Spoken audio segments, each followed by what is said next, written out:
नमस्कार दर्शकों, मैं हूं आचार्य मयंक शर्मा। आप सभी का बहुत बहुत स्वागत है हमारे चैनल में। दर्शकों, ग्रह गोचर में आज चर्चा होगी शुक्र ग्रह के राशि परिवर्तन की।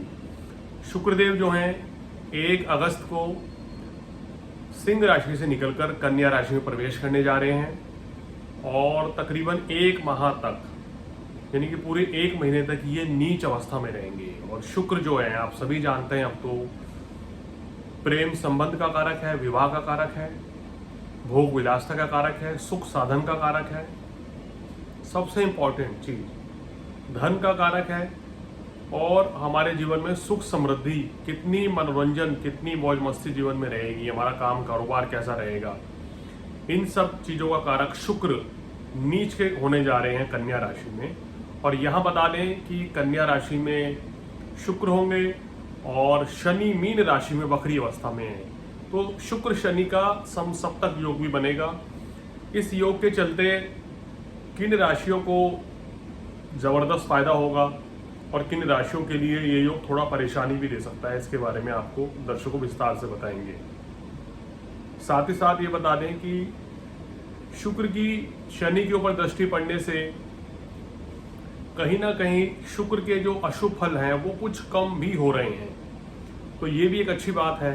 तो आज चर्चा होगी मेष राशि से लेके मीन राशि तक आपके ऊपर शुक्र के इस गोचर का क्या प्रभाव पड़ता है। सबसे पहले चर्चा कर लेते हैं मेष राशि वालों की। दर्शकों, मेष राशि वालोों के लिए शुक्र धन का और सप्तम भाव यानी व्यापार जीवन साथी कारक है और छठे भाव में ये नीच के होके बैठेंगे।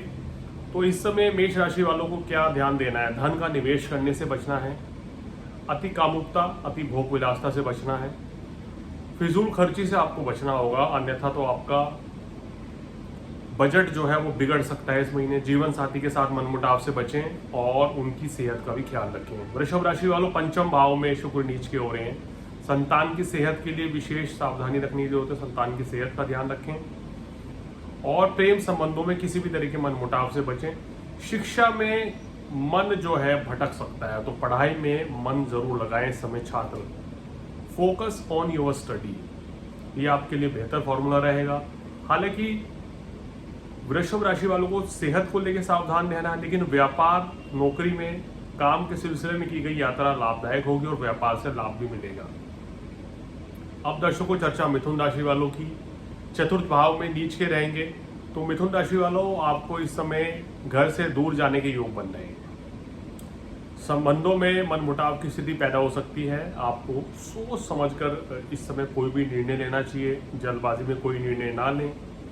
मानसिक तनाव रह सकता है।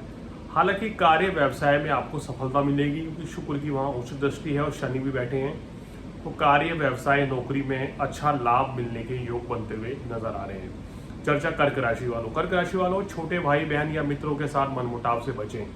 हालांकि इस दौरान भाग्य आपका पूरी तरीके से साथ देगा। विदेश यात्रा के योग बन रहे हैं, धन लाभ के भी योग बनेंगे, मगर इस समय गृहस्थ जीवन में छोटी मोटी परेशानी रह सकती है या घर से दूर जाने के योग भी आपके बनते हुए नजर आ रहे हैं।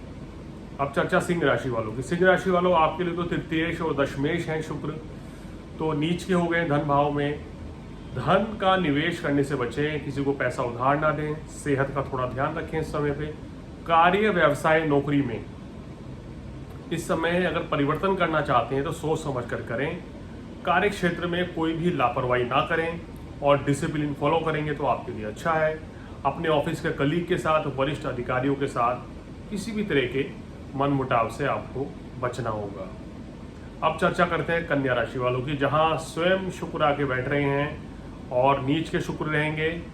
हालांकि लग्न में शुक्र बैठते हैं और शनि की दृष्टि है, तो ये नीचता में कमी भी रहेगी आपके लिए। लेकिन यहाँ पर धन का स्वामी और भाग्य का स्वामी नीच का हो रहा है, तो पैसा रुक रुक के प्राप्त होगा, भाग्य रुक रुक के साथ देगा। लेकिन ऐसा नहीं है कि आपको पैसा नहीं मिलेगा या भाग्य का साथ नहीं मिलेगा, मगर थोड़ा टाइम लगेगा। तो इसलिए कन्या राशि वालों को इस समय थोड़ा सेहत का ध्यान रखना है और खासकर अपने काम धंधे को लेकर लापरवाही बिल्कुल नहीं करनी है और धन का निवेश सोच समझ कर करें। हालांकि वैवाहिक जीवन आपके लिए काफी अच्छा नजर आ रहा है। चर्चा तुला राशि वालों की, जिनके राशि के स्वामी 1 महीने के लिए नीच के हो रहे हैं 12वें भाव में। अति भोग विलासता भारी पड़ सकती है, थोड़ा सावधानी रखें और सेहत का ध्यान रखें। पैर में दर्द होना या जोड़ों के दर्द की शिकायत होना, इस तरह की समस्या से आप जूझ सकते हैं। थोड़ा सावधानी पूर्वक चलें तुला राशि वाले। बदनामी का योग भी बन सकता है अगर आप किसी गलत कार्य में लिप्त रहते हैं। ईमानदारी से अपना काम करेंगे तो चीज़ें बेहतर रहेंगी। नए कार्य की शुरुआत करनी है तो सोच समझकर करें या कुंडली दिखाकर करें। चर्चा वृश्चिक राशि वालों की। वृश्चिक राशि वालों, आपके लिए अच्छा है। प्रेम संबंध मजबूत रहेंगे, संतान की तरक्की रहेगी, धन लाभ के योग बनेंगे, मान प्रतिष्ठा बढ़ेगी, सुख साधन बढ़ते हुए नजर आ रहे हैं और व्यापार में भी आपको अच्छा लाभ मिलेगा, तो आपके लिए काफ़ी अच्छा है। लेकिन सप्तमेश नीच के हैं तो वही बात है, गृहस्थ जीवन में मनमुटाव से बचना होगा। चर्चा धनु राशि वालों की। दशम भाव में शुक्र नीच के, कार्य क्षेत्र में परेशानी के योग बन रहे हैं। नौकरी में कोई व्यवधान, परेशानी, दिक्कत आ सकती है। नौकरी परिवर्तन करने के बारे में सोच सकते हैं। अपने सीनियर्स के साथ मनमुटाव से बचें तो बेहतर रहेगा। स्वास्थ्य का ध्यान रखें। हालांकि सुख साधन बढ़ने के योग बन रहे हैं। जो लोग धनु राशि वाले गाड़ी लेना चाहते हैं, घर लेना चाहते हैं, उनके लिए बहुत ही अच्छा ये योग बनता हुआ नजर आ रहा है। चर्चा मकर राशि वालों की। मकर राशि वालों, आपके लिए शुक्र जो है पंचमेश और दशमेश होकर नीच के हो रहे हैं और भाग्य स्थान में है, तो यहाँ आपको शिक्षा परीक्षा में ज़्यादा मेहनत करनी पड़ेगी। संतान के साथ मनमुटाव से बचें, संतान की सेहत का ध्यान रखें। कार्य क्षेत्र में कोई लापरवाही करेंगे तो बहुत महंगी पड़ सकती है, यानी अपना काम ईमानदारी से करें। नौकरी व्यवसाय में थोड़ा सा अल्प लाभ मिलेगा। धन संबंधी मामलों की बात करें, कार्य धीरे धीरे आपके संपन्न हो जाएंगे, लेकिन पूरे जरूर होंगे। चर्चा कुंभ राशि वालों की। अष्टम भाव में नीच के होके बैठ गए हैं, सुख साधन का कारक होके और भाग्य कारक होके, तो इस समय विदेश यात्रा का योग बनेगा। ये यात्रा थोड़ी सी कष्टकारी रह सकती है। क्यों? क्योंकि आपको खान पान पे संयम रखना होगा और व्यर्थ के वाद विवाद से बचना है। इस समय अगर आप कोई नई परचेजिंग करना चाहते हैं, घर लेना चाहते हैं, ऑफिस खरीदना चाहते हैं, कार लेना चाहते हैं, तो अभी कुछ समय रुक जाइए, आपके लिए अच्छा रहेगा। भाग्य थोड़ा रुक रुक के यहाँ साथ देगा। किसी भी कार्य में जल्दबाजी ना करें, क्योंकि लगन में राहु भी है, शनि वक्री भी है, तो कुंभ राशि वालों को थोड़ा सावधानी पूर्वक वही समय चलने की जरूरत है। धन का निवेश भी सोच समझ कर करें। अंतिम राशि मीन राशि। मीन राशि वालों, आपकी लव लाइफ, मैरिड लाइफ के लिए काफ़ी अच्छा रहेगा। व्यापार आदि में लाभ मिलेगा। इसके साथ साथ अगर बात करें तो यहाँ आपको अपनी थोड़ा सा सेहत का जरूर ध्यान रखना चाहिए, क्योंकि शुक्र अष्टमेश होकर नीच के बैठे हैं। तो खुद की सेहत का भी ध्यान रखें, जीवन साथी की सेहत का भी ध्यान रखेंगे तो आपके लिए बेहतर रहेगा। और इसके साथ साथ ही शुक्र यहाँ तीसरे भाव के कारक है। छोटे भाई बहन हो गए या मित्र हो गए, उनके साथ किसी भी तरह के मन मुटाव से आपको बचना होगा। लगन में शनि, सप्तम में शुक्र है, तो व्यापार में लाभ मिलेगा, मगर धीरे धीरे लाभ मिलेगा। मानसिक तनाव से बचें और किसी भी तरह का मन में डर, भय, चिंता ना पालें। कोई बड़ी समस्या नहीं रहने वाली है। तो दर्शकों, 12 राशियों के ऊपर शुक्र के गोचर का प्रभाव हमने आपको बताया।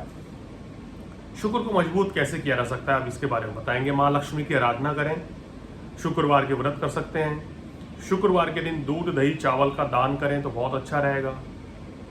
कन्याओं को खीर खिलाने से शुक्रवार के दिन भी शुक्र बली होते हैं। अपने घर पे नियमित रूप से देसी घी का दिया जलाएं, माँ लक्ष्मी की आरती करें, नियमित रूप से सुबह शाम कपूर जलाएं तो आपको विशेष लाभ मिलेगा। और शुक्रवार के दिन सफ़ेद चीज़ का दान करें, जैसे बर्फ़ी हो गई, सफ़ेद रसगुल्ले हो गई या सफ़ेद मिठाई हो गई है, सफ़ेद कपड़े हो गए, इनका दान करें। स्त्रियों का सम्मान करें और स्त्रियों को कोई ना कोई उपहार भेंट करें, चाहे आपकी बहन हो, चाहे धर्मपत्नी हो या फिर आपकी कोई महिला मित्र हो, उनको भी आप ये दान दे सकते हैं तो बहुत ही शुभ रहेगा आपके लिए। और महालक्ष्मी के बीज मंत्र का जाप करें, ओम शुक्राय नमः। ये चमत्कारिक मंत्र है, इसका 108 बार डेली जाप करेंगे तो कोई परेशानी, कोई दिक्कत नहीं रहेगी। जिन लोगों की कुंडली में शुक्र नीच के हैं उनको इस समय थोड़ी सी ज़्यादा परेशानी रह सकती है। बाकी जातकों को जिनकी कुंडली में शुक्र नीच के नहीं है उनको बहुत ज़्यादा समस्या, परेशानी नहीं आएगी। तो दर्शकों, शुक्र जब नीच के हो जाते हैं तो गलत संगति, कुसंगति में व्यक्ति चला जाता है, व्यभिचार में चला जाता है, अति भोग विलासता बढ़ जाती है, कामुकता बढ़ जाती है जरूरत से ज़्यादा, तो इससे नुकसान होता है। इसलिए जब जब शुक्र नीच के चलते हैं तो बड़ा संयमित होकर आपको चलना चाहिए। और नियमित रूप से स्त्री की सेवा करनी चाहिए, उनका अपमान कदापि नहीं करना चाहिए, अन्यथा तो शुक्र आपका चाहे कुंडली में कितना भी अच्छा क्यों ना हो वो अशुभ फल देने लगता है। शुक्रवार के दिन आप अपनी पत्नी के साथ कहीं घूमने फिरने का प्लान बनाएं, उनको कुछ ना कुछ गिफ्ट दें जिससे कि शुक्र बली होगा, रिश्तों में मधुरता आएगी, आपके प्रेम संबंध और वैवाहिक जीवन में ढेरों खुशियाँ आएंगी। तो दर्शकों आज फिलहाल इतना ही। आचार्य मयंक शर्मा को दीजिए इजाजत। नमस्कार।